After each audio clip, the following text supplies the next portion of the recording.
মেয়েটি যে লোকটি চলে যাচ্ছিল তার হাত ধরে ফেলল, কিন্তু ভুলবশত তার হাত থেকে একটি বাক্স পড়ে গেল। পরের মুহূর্তেই একটি লাল সুতো বাতাসে উড়ে এসে দুজনকে একসাথে বেঁধে দিল। তাদের সামাজিক অবস্থানের মধ্যে বিশাল পার্থক্য থাকায় মেয়েটি সঙ্গে সঙ্গে ঘাবড়ে গেল। লোকটি সেই লাল দড়ি দিয়ে বাধা থাকতে চায়নি, তাই সে দ্রুত একটি অস্ত্র বের করার চেষ্টা করে, কিন্তু মেয়েটি ভুল করে তার উদ্দেশ্যকে ভুল বুঝে ভয় পেয়ে পালিয়ে যায়। লোকটি তৎক্ষণাৎ তার পিছু ধাওয়া করে। দুর্ভাগ্যবশত মেয়েটি পালাতে পালাতে একটি দিব্যকূপের কাছে পৌঁছে গেল।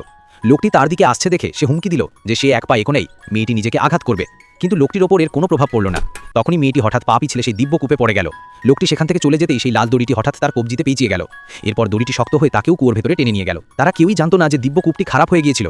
যখন মেয়েটির চোখ খুলল, সে কল্পনাও করেনি যে সে একটি বাঘিনীতে রূপান্তরিত হয়েছে। প্রথমে সে খুব মন খারাপ করলেও যখন তার সামনে একটি বন্য শূকরকে দেখল, তখন সে হাসতে শুরু করল এবং মাটিতে গড়াগড়ি দিতে লাগলো, কারণ সেই বন্য শূকরটি ছিল সেই লোকটি। এই সময় লোকটির মেজাজ অত্যন্ত খারাপ ছিল। মেয়েটি তার পিছু নিল এই ভেবে যে হয়তো সে প্রতিশোধ নেবে না, কিন্তু লোকটি তাকে পাত্তা না দিয়ে লাথি মেরে দূরে সরিয়ে দিল। আর এইভাবেই তাদের 7 জন্ম ধরে লেখা ভাগ্যের প্রেম শুরু হলো।